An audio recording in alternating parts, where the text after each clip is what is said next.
Welcome here once again to the C-Trace Sports Postgame Reports. We are coming to you live remotely this time as ASU closes out the regular season in dominating fashion, reclaiming the Territorial Cup 49-7 in an absolute beatdown for Coach Kenny Dillingham and the Sun Devil team to close out Dillingham's sophomore regular season.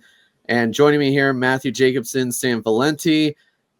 Guys, this was an exciting time for an ASU Sun Devil fan. I mean, talking about the basketball team winning the Acrisure tournament yesterday, and then the football team making history. The volleyball team wins the Big 12 title, and now the biggest test is we wait to see if ASU will officially make it into the Big 12 championship, whether if that is a three-way tie, four-way tie. But at the end of the day, ASU has done their part. Their part is done, and now it is just all high roads for Kenny Dillingham from here. Your guys' thoughts on this game, and I guess, Matthew, we'll start with you first on ASU's performance. Cameron Scattaboo. That is, I rest my case, Your Honor. First off, 3 touchdowns all in the first half, but can we also talk about Kyson Brown? There was a play where Kyson Brown ran an extra 20 yards with 2 men on his back. I want to just go back to what Coach Dillingham said at the end of the last game. If you need to force your way to motivate yourself to play against your rival, then you're not the team that I thought you were. This is the team that we all thought they were starting for the second half of the season. This is the team that Coach Dillingham always thought this team was. It one-sided. Everyone showed up to play. The defense played solid enough. There was maybe 1 or 2 drives where mediocre. Oh no, a couple of mediocre drives, right? Well, everyone came to play. This was such a great football game. Sam? Matthew, I'm in full agreement, man. This was such a great team effort. And for me at least, the biggest thing about this game was getting revenge for what happened last year in Tempe. If you remember last year in Tempe, U of A walks into Mountain America Stadium and they whooped ASU. They won 59-23. And it was a beatdown. I mean, Noah Fafita, Tetairoa McMillan, they just absolutely went off on ASU. And something I remember from that game is the fans coming into, the U of A fans coming into the ASU student section and just taking over the whole stadium. And I think Kenny Dillingham and his team, they remembered that. They remember that. And I think the big thing was getting some payback from what happened last year. ASU is able to get the Territorial Cup back. It's coming home to Tempe, again. And like you were saying, Matthew, great team performance. Scad, 177 yards, 3 touchdowns. Levitt, 291 yards passing, 3 tutties himself. It's the first 10-win season for ASU in 10 years since 2014. Such a great win, such a great way to conclude the regular season for the Sun Devils. Of course, the Jordan Tyson injury, that is a bit of a bummer, and that's something we'll have to obviously keep an eye out on. But overall, what a great day for Sun Devil Nation. Just awesome.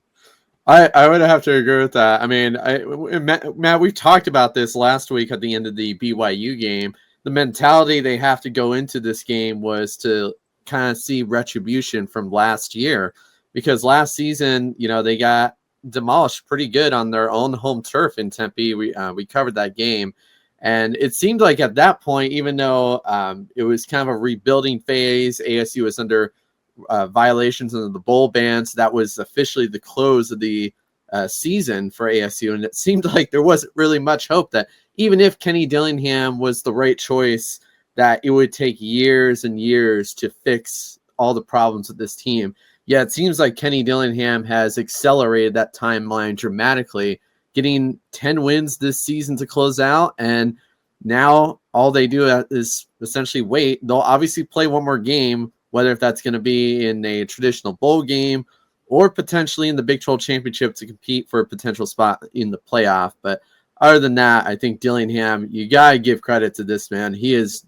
done amazing things for this program in just his second year as the head coach, and he has absolutely transformed Sun Devil Nation in many, many positive ways. And he's not done, just getting started here. Now, Sam, you mentioned the injury scare that we saw a little bit earlier with Jordan Tyson going down. I think it was a dislocated shoulder after getting tackled down by 2 U of A players. He went into the injury tent and then ended up getting out of his uniform and was out the rest of the game. But that is a little bit of a concern for ASU fans should they go to the Big 12 Championship next week, because Jordan Tyson is one of those playmakers that you need. And if they go without him, that's not going to be good news for ASU. But what your guys' reaction to that player injury that happened earlier in the game? Just got to hope it's short term. Just got to hope it's something that minor, maybe needs a week, maybe 2 at the most. That's all you can really hope for, and hopefully he's okay. Yeah, absolutely. Same here. Something I will say though that I really liked, and it was a play after Tyson's injury. I think it was on a 4th down. It was a great pass that Levitt threw to Guillory for that touchdown on 4th down. And and seeing Guillory have a big play like that, to me, that was really good to see, because what I was thinking in my head was that in a Big 12 championship game scenario where Tyson maybe can't go because of this injury he suffered today, ASU was going to need guys like Guillory, like Shimon Mateer, Troy O'Meara, a bunch of these other receiving weapons to come through in that scenario. Right. So to me, I like seeing that. I thought that at least was, to me, that was an encouraging sign at least. But yeah, I mean, overall, it's tough to see Tyson have that injury. It's tough to see. Like I said, we hope it is short term, because they are going to need him back as soon as possible for next week if they play in the Big 12 Championship. But now take a look here at the final stats here. Sam Levitt had 3 touchdowns. Trenton Bourget had a touchdown as well. Big game for the Bourget brothers. And then, we got to talk about Cam Scattaboo. 3 touchdowns here, 177 yards. That is like the most yards out of all the players. I think Fox showed like a stat earlier in the game of U of A total yards, and U of A's total yards was like 150, and then Cameron Scattaboo was like 30 more than that, and just goes to show he's had an absolute stellar year, and hopefully he ends up landing somewhere big in the NFL. But that's later down the line. But I mean, I think we're all in agreement if we had to give an MVP of this game, because they did take a vote for the Bob Moran MVP award. And even though I don't think it's official yet, we haven't seen it yet, but I think the MVP award obviously has to go to Cam Scattaboo, who had a very impressive game today, but every game so far this season. He has literally brought fuel to the fire for this ASU team this season, and absolutely there's nobody more deserving than Cam Scattaboo. The Scat Devils is very alive and well, as we saw today. So I mean, well, I don't know, Matt, you chuckled there. I mean, would you disagree or no? I just like the callback to my stupid name I gave him this year. Nah. But before we close it out, though, I got to mention the end of the game, very similar to what we saw earlier in the game that led as a lead-in for the game on Fox, which was Michigan-Ohio State, with the flag being planted at center field. And then literally the very next game, pretty much the same thing happens again. We got to point out the ASU player that did that, planting the flag on, well, actually it was a pitchfork, not a flag.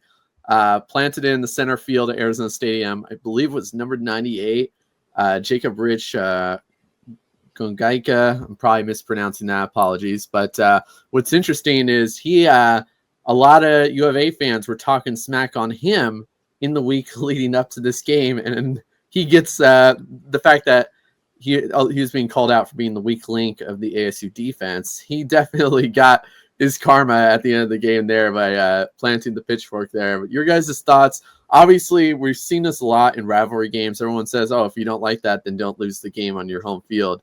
You think that was completely unnecessary or fair play on? Nope. Fork 'em. No pity for the kitty. Nope. 100%. No? Plant it right at center field. Especially Same after the here. embarrassment last week. Plant it. Or sorry, last year. Huh. Okay, Sam, your opinion on this? Should they have done that? All I'm going to say is this, Matthew, 100% total agreement. No pity for the kitty. All right, fair enough. I guess I just had to say that.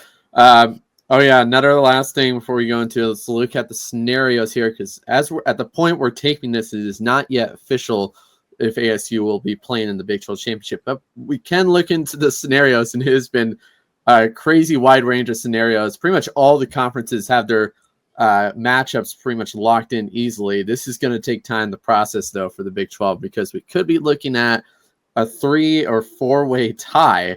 And looking at the scenarios here, if Iowa State loses, and some of these games are taking place right now as we speak, Iowa State loses, ASU will play BYU, and they would be in. However, if BYU loses, Texas Tech, Baylor, and Cincinnati win, ASU would not be in the Big 12 Championship. It would be the Colorado Buffaloes taking on the Iowa State Cyclones. And then if BYU loses, Baylor loses, Cincinnati all loses, and Texas Tech wins, then ASU would be in that scenario, of course, and they would play Colorado. But ultimately, the biggest thing that ASU needed was Colorado to lose. We know that game is over with, and Colorado absolutely slaughtered Oklahoma State yesterday. So that scenario is now thrown out the window. And then, of course, there is the 4-way tie where ASU could get in through there, and they would play Iowa State in that scenario. So a lot of complications, but luckily all of this will be put to bed by the end of the night, and we'll know by then. But your guys' thoughts, we obviously don't know who ASU is going to play yet, but if you had to choose a team on who ASU should play in the Big 12 Championship, whether if it was Coach Prime and the Buffs, Iowa State, or a rematch with BYU, who would you guys want? Personally, for me, I think Iowa State would be a really fun matchup because first off, similar colors to ASU, and then another thing is obviously we haven't seen ASU play Iowa State this year, and of course we haven't seen ASU hasn't played Colorado this year either, but I would say obviously with Colorado you'd be going up against Shedeur, you're going up against Travis Hunter, who could very well be the Heisman Trophy winner this year, and so those are some real X factors that ASU would have to deal with. So Colorado, I think, would be kind of a tough matchup. And then obviously Colorado got the best of ASU last season. And then with BYU, I think it's just the whole rematch factor, as we've seen, with the, over the past week, during and even after that crazy game in Tempe, these two teams really don't like each other. And there's a lot, there's a lot of hostility between both fan bases and whatnot. And to me, doing a rematch against BYU, I'm not sure how I would feel about ASU's chances in that. So personally, I'd like to see Iowa State. I just think that would be a really fun matchup.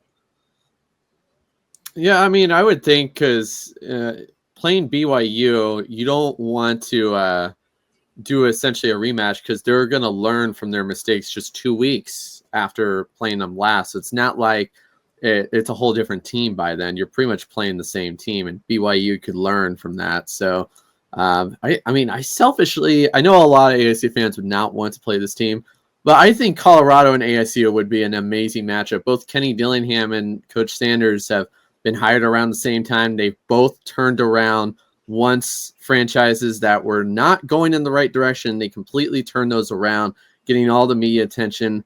It sounds like the perfect story of all the conference matchups. If you look at from a business scenario, the Big 12 is going to want Colorado and ASU. That is their dream matchup. That's going to bring in all the viewers. But I mean, we'll see. I think likely it's going to be Iowa State, but selfishly, from a business standpoint, in terms of ratings, what's going to get people talking, Colorado and ASU is that dream matchup scenario. So, Matt, moving on to you. I'm so 50-50. I'm so 50-50 because part of me really wants Colorado because the last time I covered a Colorado ASU game, ASU won handily, and that was a volleyball. But also because RG3's comments and how there's a lot of media attention for Colorado. If ASU can beat a team that high profile, I think that would be really good for the program. But also selfishly, I want to beat Utah one more time. However, and also my professional career covering indoor football, I've seen those matchups where you have a rematch in the playoffs not long after the regular season ends, and the team that lost the first time wins the second time. And football is a lot about the X's and O's and a lot about learning from mistakes. And ASU in the second half, it might be a deeper problem with ASU struggling to maintain form coming out of dominant first halves. But I was a little concerned in the second half against BYU. So I'm so 50-50, but I kind of want Colorado more, but I would love another Utah victory. And who could forget the last time ASU and Colorado played each other during the Herm Edwards era. And Sam, I believe you saw this with Shador kind of flashing off his bling to the ASU student section, throwing some shade there. So there's a little bit of a rivalry going with those two. And what's funny is I think Shador ended up losing that watch, which was hilarious. There's a whole funny story on that.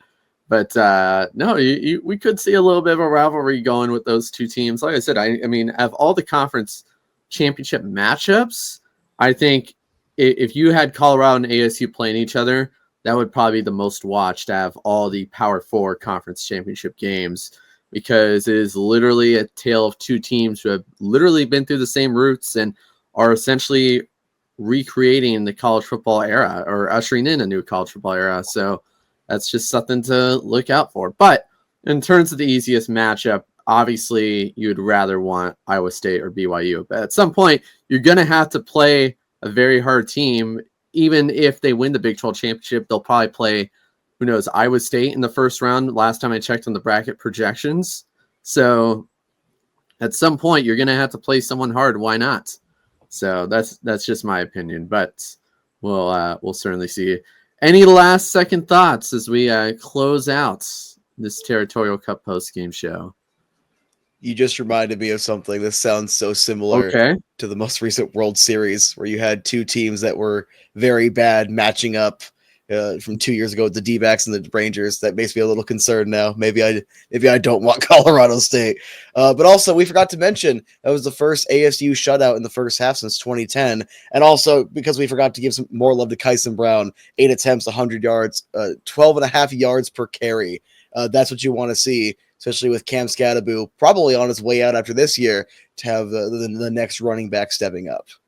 Yeah, I'm pretty sure Scadaboo's done, at least in the college aspect after this season. So he's most likely going to declare himself for the NFL draft. The thing that sucks, though, is that if ASU doesn't even make it into the Big 12 championship and they just go to a bowl game, even if it's the Alamo Bowl, which is the best lower tier bowl game they can go to, I don't know if Scadaboo is going to be playing in that game. He might just opt to declare in the NFL draft to risk not getting injured in that game, as a lot of players do that going into the bowl season because they'd rather not risk it. But we will certainly see. And yeah, that's pretty much all. Sam, did you have any other closing thoughts? Or I just want to give a shout out to Derek Eusebio, who caught that 64-yard touchdown from Trenton Bourget on the screen pass. He's a native of Plano, Texas, so I got to give him a shout out. It's really cool getting to see him have a big moment in the Territorial Cup. So shout out to Derek. Great play, awesome stuff to see. Amazing stuff to see. Yeah, it's like I said, huge successful weekend for ASU, from basketball winning the tournament, volleyball wins the Big 12 title, and ASU wins the Territorial Cup, bringing the cup back home to Tempe and moving one step closer. Literally, in the next few hours, we will know if they are going to be playing on the big stage in the Big 12 championship game, which is something they have not gotten to play in since the 2013 season when they played in the Pac-12 championship against Stanford.